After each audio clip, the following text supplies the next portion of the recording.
તો ચાલો આપણે મસ્ત મજાનું મંડળ બની ગયું છે. આપણે સુનિતાબેનને પૂછીએ કે કેટલી સાડીનું મંડળ બનાવ્યું છે. જય ભોળાનાથ સુનિતાબેન. જય ભોળાનાથ. મનીષાબેન, આપણે આગળની રીલ્સમાં કીધું હતું કે આપણે મંડળની સાડી બનાવી છે.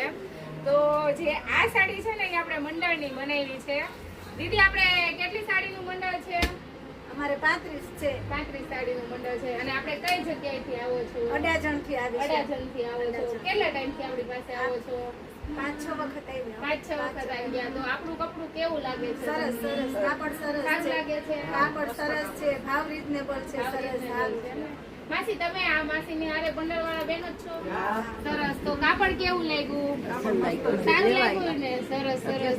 તો આપણે બીજા મંડળ વાળાને શું મેસેજ આપશો? બીજા મંડળ ભેગી હું આવવાની જ છું. આવવાનું છો? હજી આ એક મંડળ મને બીજું મંડળ બનાવવા આવવાનું છે. હા, બીજું મંડળ હા, એ બનાવવાનું. લોકોએ કીધું જ છે આવવાના છે. સરસ. તો આપણે માસી પણ આમાં દીદી આપણે ફાઇનલ કરવા આવ્યા હતા. મંડળની સાડી આ વાળી સાડી છે. મંડળની જો આ રીતનું પલ્લું છે અને બ્લાઉઝ છે બહુ જોરદાર મરૂન કલરનું, ડાર્ક મરૂન કલરનું બ્લાઉઝ છે. પ્લેનમાં છે. પ્લેનમાં મસ્ત સાડી છે.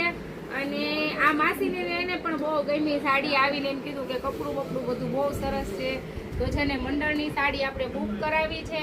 પેનલ ફટાફટ કરાવડાવી દો. વસ્તુ સારી છે. અને જય ભોળાનાથ. જય ભોળાનાથ. ઓલી વખતે સુનિતા